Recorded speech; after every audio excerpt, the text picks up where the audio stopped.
임미현의 아침 뉴스. 김영철 북한 노동당 부위원장이 잠시 후 미국 워싱턴에 도착합니다. 트럼프 대통령을 만나 김정은 국무위원장의 친서를 전달할 것으로 보입니다. 2차 북미 정상회담의 구체적인 일정이 발표될지 주목됩니다. 재판 청탁 의혹을 받고 있는 서영교 의원이 민주당 원내 부대표직에서 사퇴하기로 했습니다. 그러나 민주당이 더 이상 징계는 하지 않기로 해 사법개혁 의지와는 거리가 멀다는 비판이 나오고 있습니다. 민주당은 손혜원 의원에 대해서도 투기 의도가 없었다고 보고 징계하지 않기로 했습니다. 검찰이 이르면 오늘 양승태 전 대법원장에 대해 구속영장을 청구할 것으로 예상됩니다. 친어머니 청부 살해 시도로 충격을 준 한 여교사의 범행 배경에는 쇼트트랙 간판 선수 김동성 씨가 있었던 것으로 CBS 취재 결과 드러났습니다. 오후부터 중국발 스모그가 유입되면서 미세먼지가 다시 기승을 부리겠습니다. 이상은 이 시간 주요 뉴스입니다.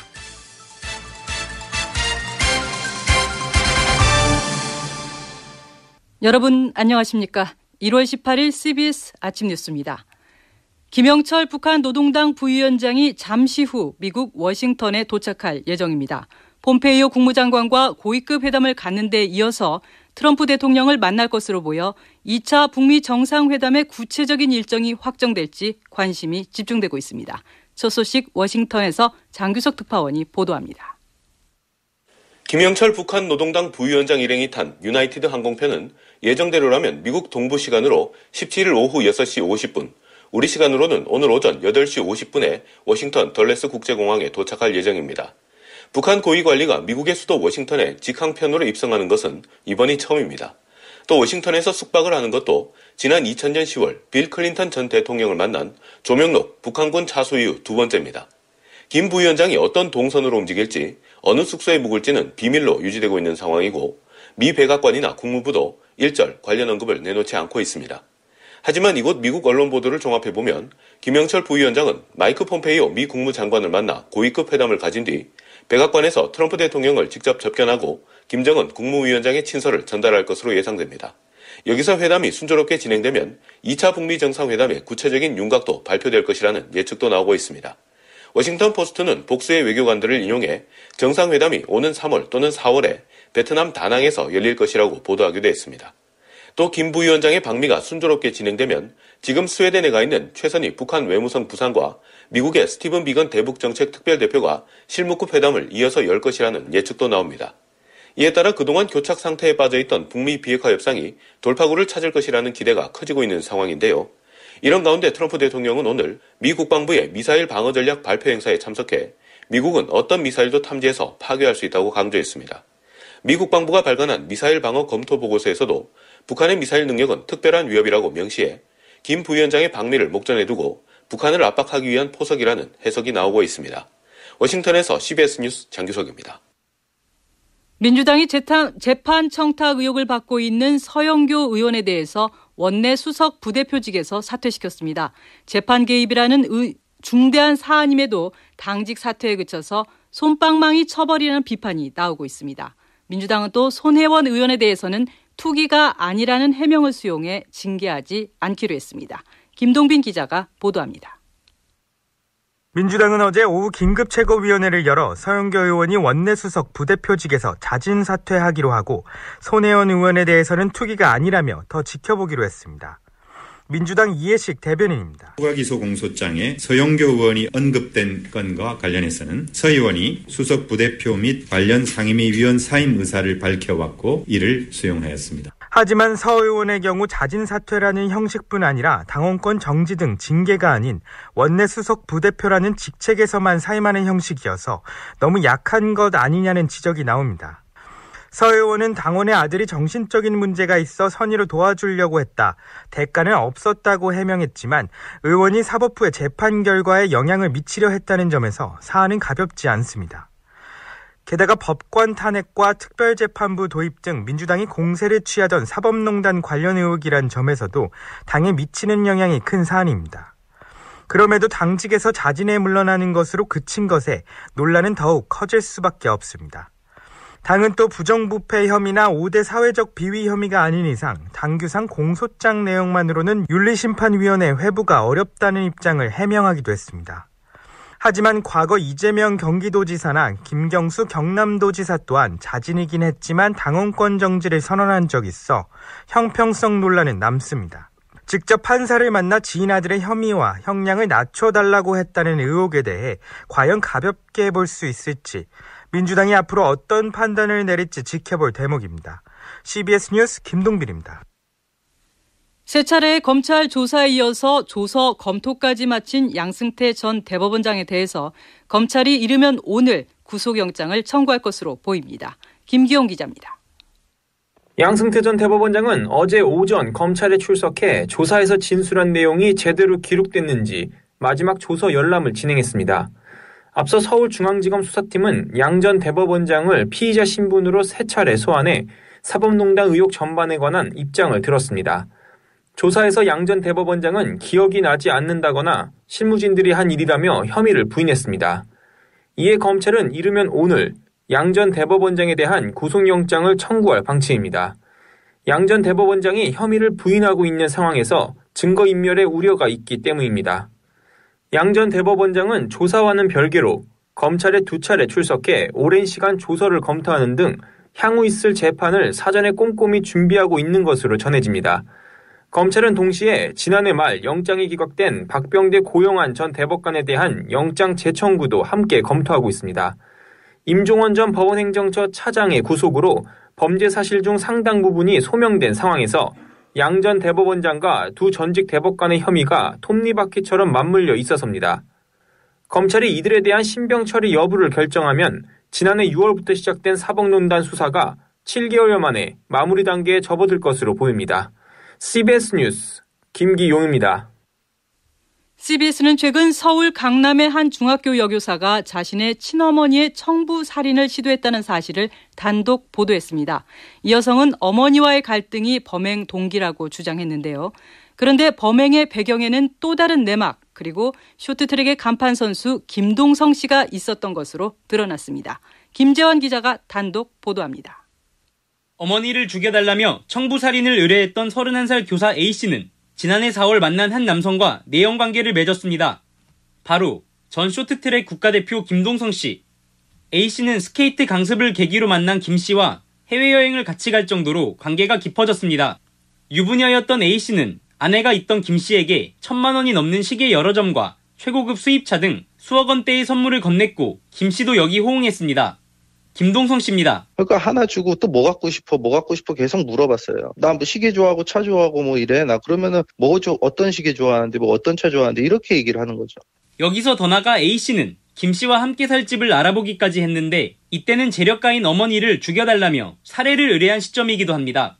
다시 김동성 씨입니다. 음마 아파트가 있고 뭐 어쩌고저쩌고 다가왔었어요. 뭐 등기부등본인가 떼가지고 저한테 카톡도 보내고 막 그랬단 말이에요. 갖고 싶은 거 있냐 물어보고 나중에 이제 그 어머니한테 제가 말씀을 들었어요. 친족 뭐 살해라. 근데 저는 그거 듣고 깜짝 놀랐어요. 김 씨와의 내연 관계가 A씨 범행의 동기로 강하게 의심가는 대목일 뿐 아니라 향후 재판에서 죄질을 판단할 중요 정보입니다. 하지만 경찰과 검찰 모두 이 부분을 제대로 들여다보기는커녕 김 씨를 조사하지도 않았습니다. 내연관계 속에서 A씨 범행의 단초가 된 김 씨나 결정적 범행 동기를 가리는데 소극적이었던 검경 모두 비판을 피하기 어려운 이유입니다. CBS 뉴스 김재환입니다. 조재범 전 쇼트트랙 국가대표 코치의 성폭행 의혹을 수사 중인 경기 남부지방경찰청은 오늘 오전 9시쯤 조 씨가 수감 중인 구치소를 찾아 첫 피의자 조사를 진행할 예정입니다. 이번 조사는 심석희 선수가 제출한 고소장과 피해자 진술, 조 씨로부터 압수한 휴대전화와 태블릿 PC, 그리고 심 선수가 제출한 휴대전화 등을 바탕으로 이루어집니다. 용산 참사 10년이 흐른 지금도 반복되는 강제 철거, 그 실태를 짚어보는 연속 기획입니다. 오늘은 마지막 순서로 겨울철에 끌려나가는 철거민들의 생계와 재정착 문제를 김영준 기자가 취재했습니다. 10년 전 1월의 용산. 당시 강제 철거로 쫓겨난 전재숙 씨는 발걸음이 닿는 어디에서도 빈방을 찾을 수 없었다고 합니다. 한겨울 비수기여서입니다. 내가 들어가서 다리를 뻗을 방 하나가 없더라고요. 그 사람들은 방 구하고 못 구하는 게 상관이 없어요. 그래서 서울시는 강제 철거를 하더라도 12월부터 2월 사이는 금지한다는 내용의 행정지침과 조례를 차례로 내놨습니다. 하지만 강제철거는 그 틈을 비집습니다. 서울 아현동 2구역은 금지 기간을 하루 앞둔 지난해 11월 30일 집행이 이뤄졌습니다. 철거민 이광남 씨입니다. 유리창이 파손다고 그래서 임시방편으로 스티로폴을 좀 막아놓고 했는데 추운 날이나 이런 데는 찬바람이 보일러를 아무리 따뜻하게 틀어도 찬바람이 안으로 매섭게 들어오고 그렇죠. 이 과정에서 30대 청년이 스스로 목숨을 끊는 일도 생겼습니다. 청계천 공구거리는 올겨울 임대료를 높이는 식으로 상인들을 몰아내고 있습니다. 손해배상 청구를 했고요. 임대료를 100%, 200% 올려서 청구를 했고 법정에 대한 책임까지 다 우리한테 물은다고 그렇게 내용 증명이 매일 왔었어요. 거의 2억, 3억 이상의 손해배상이 들어오는데 어떻게 해야 돼? 그러다 보니까 무서워가지고 찍고 나가신 분들. 그분들이 대부분이지. 겨울철, 갈 곳을 잃게 만드는 철거. 법의 울타리가 필요한 이유입니다. CBS 뉴스 김영준입니다. 얼마 전 영국 히드로 공항에서 정체모를 드론이 출현해 공항 전체가 마비되는 소동이 벌어졌습니다. 국내 공항들도 드론 문제를 고심하고 있지만 구체적인 대응 방식을 놓고 혼선이 빚어지고 있습니다. 이재준 기자가 취재했습니다. 유럽에서 가장 분주한 런던 히스로 공항이 1시간 넘게 마비된 건 지난 9일. 공항 상공에 정체불명의 드론이 나타나면서 항공기 이륙이 전면 중단되는 소동이 빚어졌습니다. 불과 3주 전엔 유럽에서 두 번째로 붐비는 런던 게트윅 공항 활주로에 드론 2대가 나타나 사흘 동안 1000여 편이 넘는 항공기에 승객 14만 명의 발이 묶이기도 했습니다. 이러다 보니 아직 이런 사례가 없던 국내 공항들도 부랴부랴 대책 마련에 나섰습니다. 인천공항공사는 올해 22억 원, 한국공항공사는 3억 5천만 원의 예산을 들여 안티 드론 시스템을 구축하기로 하고 관계 당국과 구체적 방식을 협의하고 있습니다.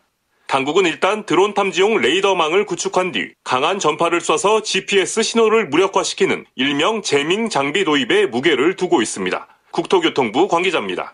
레이더망이 갖춰지는 게 기본인데요. 레이더로 드론을 탐지를 해서 제밍건이라든지 아니면 그물로 포획한다든지 이런 식으로. 하지만 일선 공항들은 레이더나 제밍 방식 도입에 다소 부정적인 분위기입니다. 일단 레이더는 새대와 초소형 드론을 정확히 식별하기 어려운 데다 탐지만 할 수 있다는 게 문제입니다. 인천공항공사 관계자입니다. 레이더만 가지고 안티드론 시스템을 구축했다고 보기가 좀 어려운 부분도 있고 또 실무적으로 좀 어려운 부분이 있어서 지금은 여러 가지. 다행히 탐지를 잘했다 해도 드론을 무력화시키는 게 중요하지만 강력 전파를 쏘는 제밍 장비는 현행 전파법에도 저촉되는 데다 치명적 오류를 불러올 수 있다는 게 문제입니다. 한국공항공사 관계자입니다. 제밍 통해서 하는 그런 거는 공항 구역에 관제나 이런 레이더 시스템 이런 거에 대한 영향 이런 게 아직 불명확하기 때문에 보안업계 일각에선 드론 주파수를 찾아내 탐지와 무력화를 한 번에 할 수 있는 소프트웨어 방식을 적극 검토할 필요가 있다고 지적합니다. CBS 뉴스 이재준입니다. 서울의 아파트 가격이 10주 연속 하락하면서 지난해 이른바 상투 수준에서 집을 구입한 이들의 고민이 깊어지고 있습니다. 윤석재 기자의 보도입니다. 지난주 서울 25개구 가운데 아파트 매매 가격이 하락한 곳은 모두 11군데입니다. 불과 일주일 전 6곳에서 2배 가까이나 급증했습니다. 특히 강남 대단지를 중심으로 가격이 하향 조정되고 있습니다. 개포동 일대 재건축 아파트에서는 매도자들이 버티기를 끝내고 본격적으로 매물을 내놓기 시작하는 분위기입니다. 서울 집값이 떨어지고는 있지만 구입 시기에 따라 체감 수준은 다릅니다. 3, 4년 전에 매입한 이들이라면 이미 상당한 기대 차익을 올렸기 때문에 조급할 게 없습니다. 하지만 지난해 이른바 상투자비로 집을 구입한 이들은 걱정이 태산입니다. 부동산인포 권일 리서치 팀장입니다. 문제는 최근 한 1년 정도 집을 구입하셨던 분들, 이런 분들은 거의 소위 말하는 상투 수준에서 매입을 하신 분들이 있거든요. 이런 분들이 지금 굉장히 불안해하시는 분들이 많죠, 사실. 특히 대출 규제가 강화된 데다 공시지가 인상으로 보유세 부담은 앞으로 더 커질 수밖에 없습니다. 여기에 매물이 나와도 수요층은 더 싼 매물이 나오길 기대하며 관망하고 있습니다. 서울의 목 좋은 아파트 한 채는 효자 자산이면 틀림없지만 과다 대출자나 상투자비 구입자에게는 빚 좋은 개살구가 되고 있습니다. CBS 뉴스 윤석재입니다. 자유한국당의 유력한 당권 주자인 황교안 전 국무총리가 세결집에 나서면서 대세론을 형성할 수 있을지 주목됩니다. 유동근 기자입니다. 한국당의 227 전당대회를 앞두고 황교안 전 총리가 친박계를 결집하며 급속히 세를 불리자 당내에선 친황 논란이 일었습니다. 황 전 총리는 국회에서 기자들과 만나 자신은 친황이 아니라 친한국당이라며 계파 정치 의혹을 일축했습니다. 나는 친한이다. 친한. 대한민국을 나는 사랑한다. 지금은 뭐 그런 거 따질 때도 아니고 따져서도 안 되고. 그러나 잠재적 당권 경쟁자로 분류되는 인사들이 반발하면서 논란은 쉽게 잦아들지 않고 있습니다. 홍준표 전 대표는 친박계가 황 전 총리에게 이른바 줄서기를 하고 있다며 낭떠러지에 떨어져 죽을 운명의 레밍 신드롬에 빠졌다고 비판했습니다. 한때 유력 주자로 떠올라다가 황 전 총리의 등장으로 지지세가 흔들리고 있는 오세훈 전 서울시장도 당의 외연 확장을 위해선 계파 정치를 벌여야 한다고 주장했습니다. 계파에 의존하는 정치를 하게 되면 조금은 좀 쉽게 모여있는 표, 문턱이 표를 거두겠다는 생각이거든요. 이런 가운데 친박계 초재선 의원 그룹인 통합과 전진을 통해 황 전 총리의 지지 기반이 늘어나면서 텃밭인 영남권을 기반으로 한 대세론이 형성될지 주목됩니다. 이에 맞서 비박계에선 황 전 총리의 독주를 막기 위해 영남권 대항마가 필요하다는 주장이 제기되면서 대구 경북 출신의 김병준 비대위원장과 주호영 의원 등의 출마 가능성도 거론됩니다. CBS 뉴스 유동근입니다. 다음은 간추린 소식을 이명희 아나운서가 전해드립니다. 빙상 선수와 지도자 등으로 구성된 젊은 빙상인 연대는 오는 21일 오전 서울 국회 정론관에서 기자회견을 열고 빙상계 성폭력 사건을 추가 폭로하겠다고 밝혔습니다. 젊은 빙상인 연대는 쇼트트랙 국가대표 심석희 외에도 성폭력 피해 선수들이 존재한다는 것을 알게 됐다며 관련 가해자를 공개하고 형사 고발하겠다고 밝힌 바 있습니다. 동물권 단체 케어의 박소연 대표가 안락사 논란에 대한 입장을 밝히는 기자회견을 내일 엽니다. 박 대표는 오늘로 예정했던 기자회견을 내일 오전 10시로 변경한다고 밝혔습니다. 케어 직원들은 케어가 보호소의 동물들은 무더기로 안락사시켰다면서 박 대표의 사퇴를 촉구하고 있습니다. 김태우 전 청와대 감찰관이 제기한 우윤군 주 러시아 대사 금품 의혹의 당사자가 우 대사를 검찰에 고소한 것으로 알려졌습니다. 부동산 개발업체 사장인 장모 씨는 억울한 상황을 더 이상 참을 수 없어 우 대사를 고소했다고 밝혔습니다. 우 대사 측은 장 씨를 무고죄로 맞고소할 계획이라며 수사로 진실이 밝혀지길 바란다고 말했습니다. 아시안컵에 출전 중인 우리나라 축구대표팀이 약체 바레인과 16강전을 갖게 됐습니다. 어제 펼쳐진 예선 마지막 경기 결과 A조의 바레인이 와일드카드로 16강 진출에 성공해 우리나라와 바레인은 오는 22일 밤 8강 진출을 다툽니다. 간추린 소식이었습니다.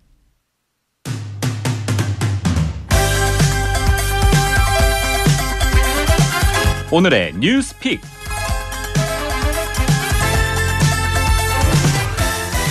스포츠와 관련한 이야기를 나눠보는 쓰담입니다. 체육부 박세훈 기자 나와 있습니다. 박 기자 어서 오세요. 네, 안녕하세요. 이번 한 주 체육계 성폭력이 이 정도였나 싶을 정도로 아주 충격적인 소식이 계속 쏟아졌습니다. 네, 심석희 선수의 용기 있는 고백으로 저재범 존 코치의 성폭행 의혹이 알려지면서 체육계 미투 운동이 시작됐습니다. 네. 이 전직 유도 선수 신유영 씨가 고교 시절에 이 지도자에게 성폭행을 당했다고 폭로했고요.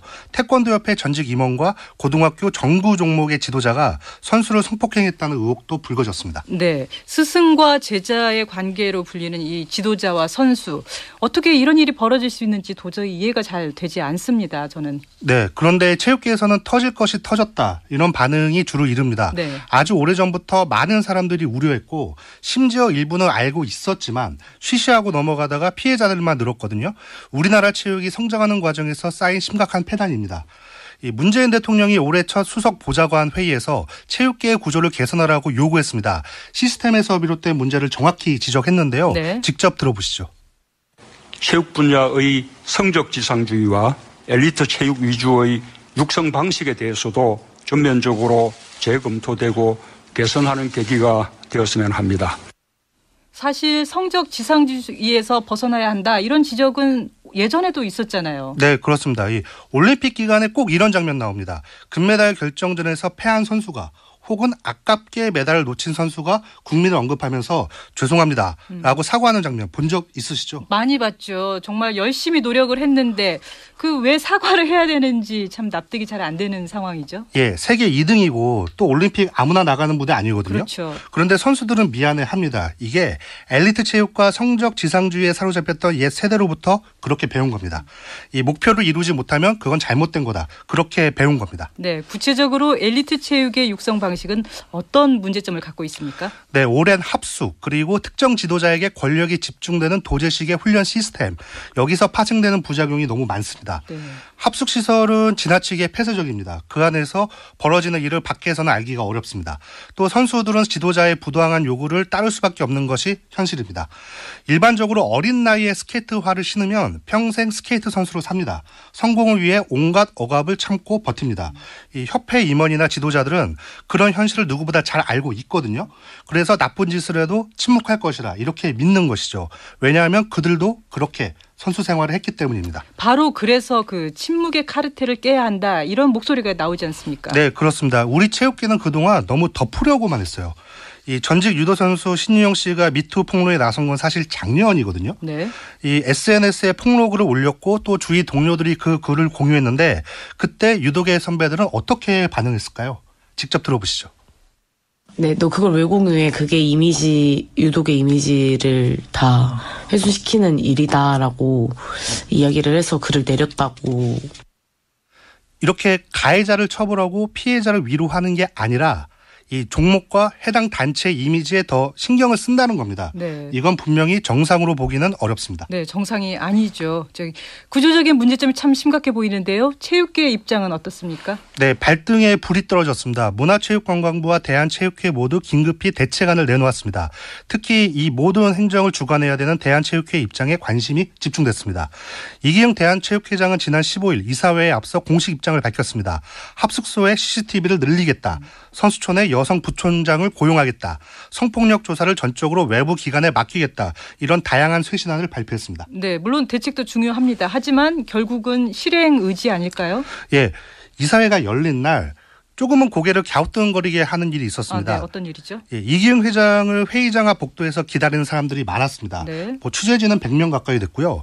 이기영 회장의 사퇴를 촉구하는 시민단체는 앞에서 침묵 시위를 하고 있었습니다. 그러니까 일종의 포토라인이 형성돼 있었다는 거죠? 네, 그렇습니다. 그런데 아무도 예상 못한 일이 벌어졌습니다. 이기영 회장이 일반적인 루트가 아니라 이 밖으로 연결된 출입구 방향에서 갑자기 등장한 곳입니다. 예상하지 못한 곳에서. 예, 그래서 포토라인이 붕괴되면서 이기영 회장이 갑자기 쪽으로 나와서 회의장으로 들어가려고 하면서 아수라장이 됐죠. 근데 저는 그 장면을 보면서 왜 굳이 그렇게까지 피해서 등장할 필요가 있나 의구심이 들었습니다. 네. 이기영 회장은 현장을 찾은 시민단체에 눈길 한번 주지 않았습니다. 이사회 이후에도 질문에 일절 응답하지 않았고요. 또 책임을 지고 이번 사태를 해결해야 될 체육회 수장이 사안이 중대한데도 이제 침묵으로만 일관했습니다. 네, 체육계 폭력 그리고 또 성폭력 이것을 근절하기 위해서는 정말 대한체육회의 역할이 중요하지 않습니까? 네, 그렇습니다. 이 체육계 내부 깊숙한 곳부터 변해야 하고 또 체육계가 그 역할을 맡아서 해야 되거든요. 네. 무엇보다 그릇된 온정주의를 타파해야만 합니다.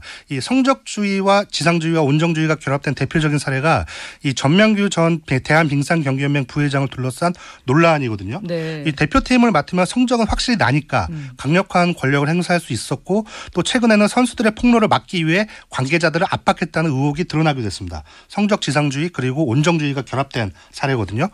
이 대책안은 이미 다 마련이 된 상태입니다. 아까 말씀해 주신 것처럼 지금부터는 얼마나 강한 실행 의지를 보이느냐가 관건이거든요. 네. 이 앞으로 이제 가해자가 드러날 경우 엄중 처벌을 해야 할 것이고요. 더 나아가서 이제는 선수부터 스포츠를 즐기는 문화가 그렇죠. 정착이 되기를 희망합니다. 네, 이야기 잘 들었습니다. 지금까지 박세훈 기자였습니다. 날씨 알아보겠습니다. 기상청 이수경 리포터가 전해드립니다. 네, 오늘 아침 어제보다 기온이 떨어졌지만 일부 중부 지역을 제외하고는 큰 추위가 없는 상태입니다. 낮에는 어제보다 기온이 오르면서 평년보다 춥지 않은 날씨가 예상되고 있는데요. 다만 오후부터는 중국발 스모그가 유입되면서 미세먼지 농도가 높아지고 서쪽 지역을 중심으로는 공기질이 나쁠 것으로 보이니까 노약자들은 주의를 하셔야겠습니다. 현재 서울 기온은 영하 4.3도, 부산은 영상 1.7도를 나타내고 있는데요. 전국적으로 영하 12도에서 영상 2도의 분포입니다. 낮 최고 기온은 서울과 인천, 춘천이 5도까지 오르겠고 대전과 전주 7도, 부산은 11도 예상되면서 남부지방은 비교적 포근하겠습니다. 오늘 전국적으로 대체로 맑은 가운데 강원 영동과 전남 동부, 경상도 해안 지역은 건조특보가 내려져 있어서 산불 등 화재 예방에 유의를 하셔야겠는데요. 주말인 내일은 낮부터 차차 흐려져서 전라남도와 제주도에 밤에 비가 내릴 것으로 예상됩니다. 현재 서울 기온 영하 4.3도입니다. 날씨였습니다. 1월 18일 아침 뉴스를 마칩니다. 고맙습니다.